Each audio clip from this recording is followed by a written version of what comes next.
En esta oportunidad vamos a escuchar al exministro Carlos Romero, quien mencionó que hoy no hay mando en la policía boliviana, hay un desorden total dentro de la policía. Hoy nadie respeta ni a los ministros. Mencionó también hoy el ministro de gobierno no hace respetar dentro de esta institución. También mencionó Romero, pues, que hoy han considerado la justicia boliviana como una de las justicias más corruptas del mundo. Hoy también ha dicho que en Bolivia, pues lo que hoy está pasando, la verdad que es lamentable. Hoy todo está generalizado en todos los aspectos, ¿ah? También mencionó que Choquehuanca tiene un perfil bajo, no habla, no hay liderazgo por parte del vicepresidente. Romero también ha denunciado que el gobierno tiene el apoyo porque está protegiendo pues a los que no están caminando correctamente en Bolivia. Vamos a escuchar pasajes de estas declaraciones. Tribunal Constitucional. Yo me permitiría, Ramiro, porque, bueno, a veces somos una sociedad muy simbólica y a veces los símbolos expresan muchas cosas. Eh, un comandante, un jefe policial, tortura a un subalterno delante de los medios de comunicación, ¿no? Y bueno, más allá de la reacción de la persona, qué sé yo, bueno, definen arrestarlo 2 días y luego lo postulan para que ascienda a general. Entonces, obviamente, Sí, doctor, sí, sabe, ese hecho que usted hace mención, yo no lo había manifestado, ese hecho que pasó, ¿no? Ese coronel, comandante, que le agarra y lo tortura y al final dices, era un abracito. Me vino al recuerdo en ese momento lo que el ministro de facto de defensa de la Áñez le dijo a un hermano que les reclamaba, ¿se acuerdan? No sé, creo que pasó en Beni, y le dijo, no jodas porque en 10 segundos te podemos hacer desaparecer.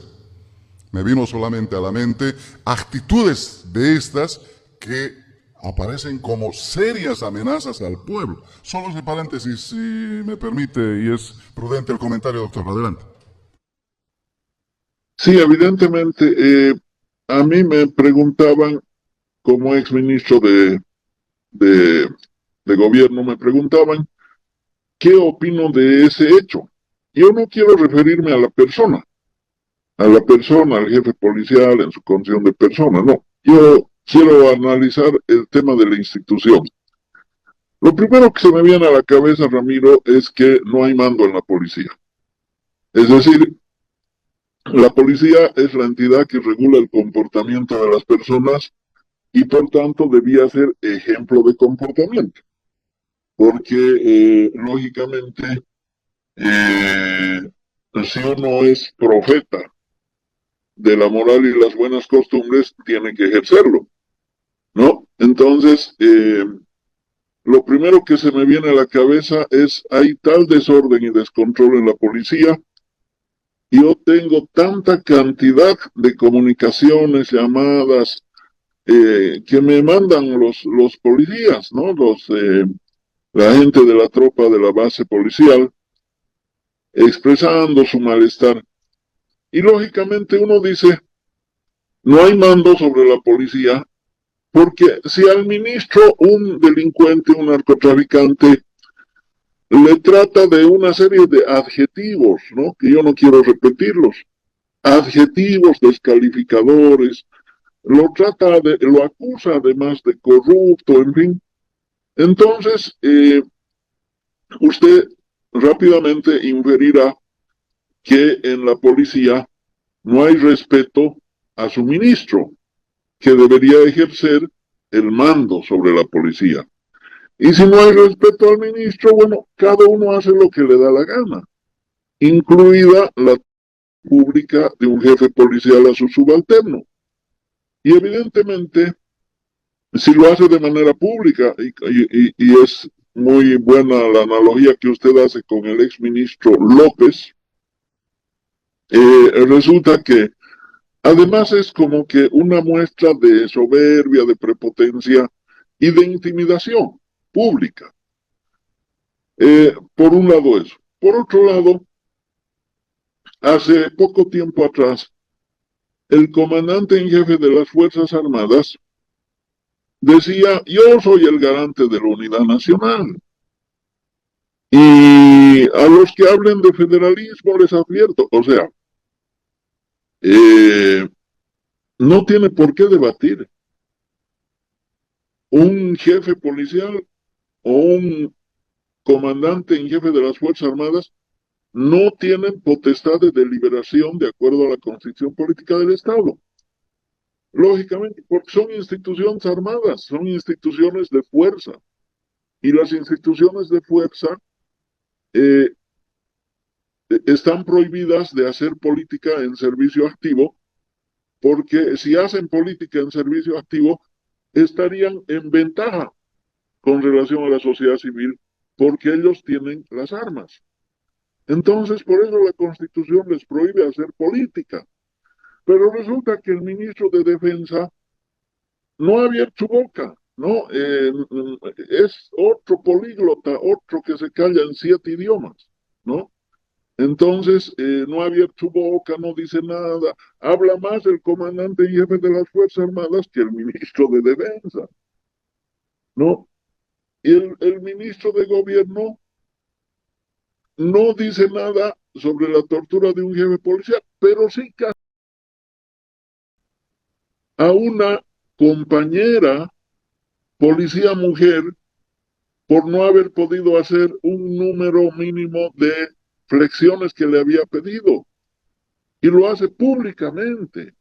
La denigra, en fin, ¿no es cierto? Entonces, ¿por qué yo hago referencia a estos hechos, Ramiro? Si tenemos un comandante en jefe de las Fuerzas Armadas que delibera y amenaza, y de paso el presidente Arce le dice, ustedes, Fuerzas Armadas, tienen que ejercer más liderazgo, dice. No, o sea, todavía le ha parecido poco que vayan a deliberar y amenazar a través de los medios de comunicación.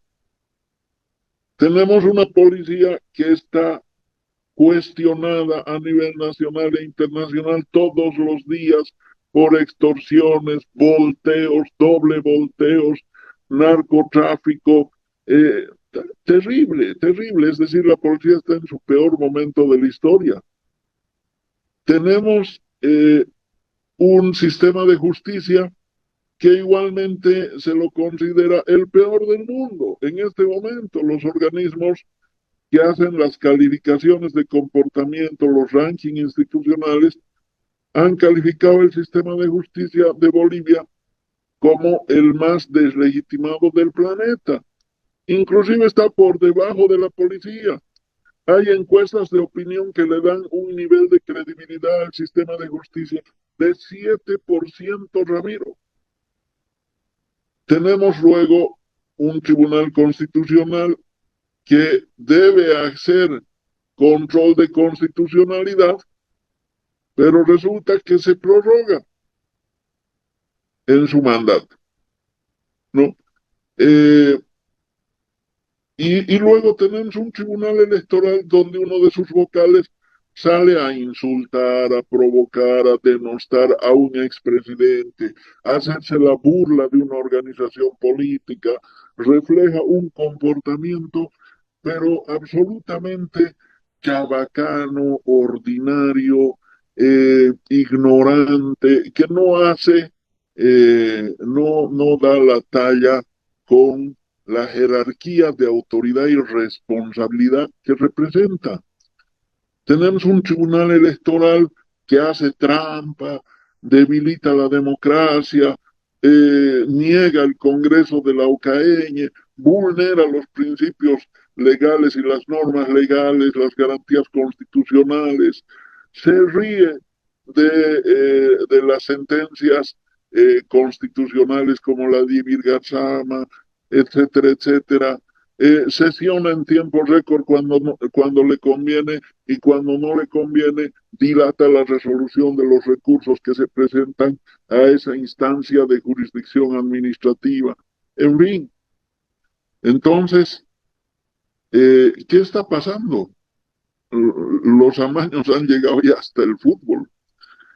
Eh, y tenemos una asamblea legislativa también dividida, ¿no es cierto? La división que ha generado el presidente Arce desde sus oficinas de la Casa Grande del Pueblo, porque ahí es donde se ha dividido la bancada del MAS, ahí es donde se ha hecho trampa para que con la derecha asalten la presidencia de la Cámara de Diputados, etcétera, etcétera. ¿Qué ha significado esto? En una asamblea legislativa que nace debilitada porque resulta que el presidente de la Asamblea Legislativa tiene un perfil muy bajo, ¿no? El vicepresidente del Estado, eh, David Choquehuanca, tiene un perfil muy bajo, muy extraño, habla muy poco, se lo ve en actos rituales, no toma ninguna iniciativa de política pública, no tiene una agenda.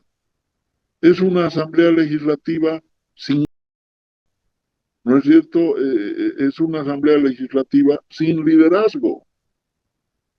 Entonces, cuando no hay liderazgo, no hay agenda de trabajo. Si nosotros hacemos una comparación de las leyes que habrá aprobado esta asamblea legislativa con relación a las anteriores, estoy segurísimo de que su promedio es bajísimo, ¿no? Y si nosotros tomamos en cuenta iniciativas de la propia Asamblea Legislativa para impulsar políticas públicas, porque ¿qué son la Asamblea Legislativa? ¿Qué potestad tiene centralmente, Ramiro? Aprobar leyes. ¿Y qué es una ley? Una ley es una fórmula técnica de una política pública, ¿no es cierto? Entonces, ellos tienen el monopolio de las políticas públicas. Y resulta que no aprueban ninguna iniciativa, no tienen agenda. De paso, es una asamblea legislativa fragmentada desde el oficialismo. La fragmentación de la bancada del MAS, que debía cumplir el rol de liderazgo, ¿no es cierto?, afecta en la dinámica del órgano legislativo. A eso se suma que hay otras bancadas, como la de Creemos y Comunidad Ciudadana, que no han logrado ser un proyecto político nacional, ¿no es cierto? Porque Comunidad Ciudadana es una sumatoria de colectivos ciudadanos. Por eso se llama Comunidad Ciudadana, porque ha articulado colectivos ciudadanos con tendencia de derecha. Y Creemos, igualmente, ha articulado colectivos ciudadanos más radicalizados en una posición de derecha y liderazgos impulsados desde comités cívicos igualmente comprometidos con posturas de derecha radical, ¿no? En su momento el Comité Pro Santa Cruz o en su momento el propio CONCIP. Bien, en esas condiciones la Asamblea Legislativa también forma parte de un dispositivo institucional en crisis, sin iniciativa. Y a esto se suma, obviamente, el gobierno que solamente puede construir lealtades y fidelidades repartiendo pegas, protegiendo corrupción, protegiendo narcotráfico, es decir, un gobierno que se cohesiona en torno a la prebenda, ¿no? Un gobierno en torno a qué tendría que cohesionarse, Ramiro y distinguidos auditores.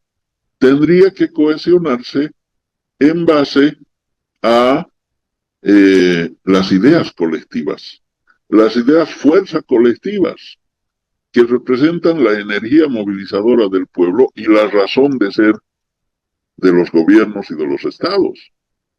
Para eso tendría que escuchar al pueblo. qué necesidades tiene, qué expectativas tiene. Coordinar con la Asamblea Legislativa, presentando anteproyectos de ley para que se conviertan en política pública y reglamentando para su operacionalización en los mejores términos, gestionando los recursos, gestionando alianzas estratégicas, aprovechando el contexto internacional, aprovechando las potencialidades nacionales, etcétera, etcétera. Entonces, como eso no ocurre, estamos en un panorama de absoluta desinstitucionalización. ¿Y por qué yo remarco la desinstitucionalización como una característica? O sea, se están destrozando las instituciones del Estado plurinacional. El INE, que tenía todo listo para hacer el censo, le han dicho políticamente no nos conviene hacer censo, y por eso una ministra muy dignamente ha renunciado y ha dicho yo no acepto la postergación del censo porque resulta que teníamos todo organizado técnicamente, administrativamente para hacer el censo y no se justifica que se postergue.